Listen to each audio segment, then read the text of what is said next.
అందరికీ ఈరోజు మా అమ్మ గోదావరి రొయ్యలు అండ్ ములక్కాయలు కలిపి ఒక మంచి కూర అయితే చేసింది.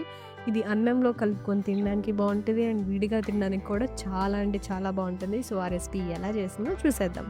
ముందుగా ఒక ప్యాన్‌లో కొద్దిగా ఆయిల్ హీట్ చేసుకొని, ఆయిల్ హీట్ అయినాక అందులో పచ్చిమిర్చి వేసి, పచ్చిమిర్చిని లైట్‌గా వేయించుకున్న తర్వాత అందులో ఉల్లిపాయలు, కొద్దిగా పసుపు వేసుకొని ఒకసారి అంతా బాగా కలిసేలాగా కలుపుకొని, అందులో కొద్దిగా కరివేపాకు కూడా వేసుకొని, ఉల్లిపాయ మగ్గేంత వరకు మనం దీన్ని బాగా ఫ్రై చేసుకోవాలి.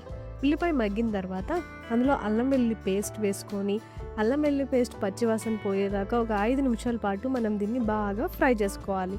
ఇలా ఫ్రై అయిన తర్వాత అందులో మనం నీట్‌గా క్లీన్ చేసుకున్న గోదావరి రొయ్యలు వేసుకొని ఒకసారి అంతా బాగా కలిసేలాగా కలిపి మూత పెట్టి కొద్దిసేపు పాటు మనం దీన్ని ఉడికించుకోవాలి.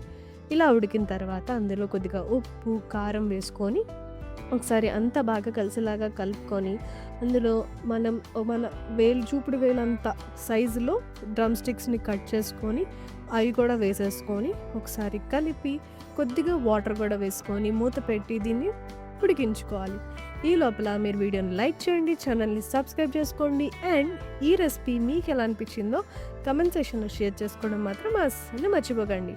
ఇలా ఉడికిన తర్వాత మూత తీసుకొని అందులో కొబ్బరి అండ్ నువ్వుల పేస్ట్ వేసుకొని ఒక 5 నిమిషాలు ఉడికించుకున్న తర్వాత అందులో మనం వేయాల్సిన మసాలాలు గరం మసాలా, కొద్దిగా ధనియాల పొడి అండ్ సోంపు పొడి కూడా వేసుకొని ఒకసారి కలిపి ఒక 10 నిమిషాలు లేదంటే ఒక 5 నిమిషాలు మనం దీన్ని మీడియం ఫ్లేమ్‌లో ఉడికించుకొని, చివర్లో కట్ చేసుకున్న కొత్తిమీరను కూడా వేసేసుకొని దీన్ని వేడి వేడి అన్నంలో వేసుకొని తింటే సూపర్ ఉంటది.